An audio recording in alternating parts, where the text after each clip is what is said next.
হে আমার ভাই, আমাদের হৃদয় কেন ধীরে ধীরে শক্ত হয়ে যায় জানেন? মানুষ যখন অসুস্থ হয়, যখন জ্বর আসে, তখন মুখের স্বাদ নষ্ট হয়ে যায়। সবচেয়ে সুস্বাদু খাবারটাও তিতা তিতা লাগে। কিন্তু সমস্যাটা কি খাবারের? না, সমস্যাটা মুখের। অসুস্থতার কারণে স্বাদটাই বদলে গেছে। আবার দেখুন তো, একজন সুস্থ মানুষ সাধারণ খাবারেও তৃপ্তি খুঁজে পায়, কারণ তার রুচি আছে, তার অনুভূতি সুস্থ।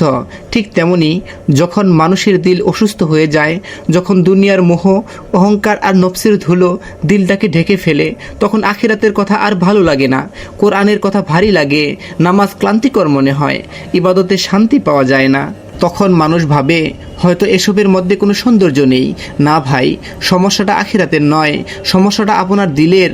কারণ মৃত হৃদয় আল্লাহর কথা শুনে কাঁদে না, অসুস্থ হৃদয় সত্য শুনেও প্রভাবিত হয় না।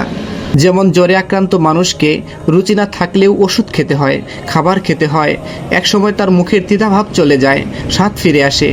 ঠিক তেমনি দিল অসুস্থ হয়ে গেলেও আমল ছেড়ে দেওয়া যাবে না। মন না চাইলেও নামাজে দাঁড়াতে হবে, ভালো না লাগলেও কোরআন পড়তে হবে, কান্না না আসলেও তাহাজ্জুদে দাঁড়াতে হবে, হৃদয় না কাঁপলেও আল্লাহকে ডাকতে হবে। কারণ আমলই হলো সেই ওষুধ যা মৃতপ্রায় হৃদয়কে আবার জীবিত করে। আর একদিন হঠাৎ আপনি অনুভব করবেন যে নামাজ একসময় বোঝা লাগতো, সেই নামাজে এখন শান্তি খুঁজে পান। যে কোরআন একসময় ভারী লাগতো, সেই কোরআনের আয়াতও এখন চোখ ভিজে যায়। তখনই বুঝবেন আপনার দিল আবার জীবিত হতে শুরু করেছে।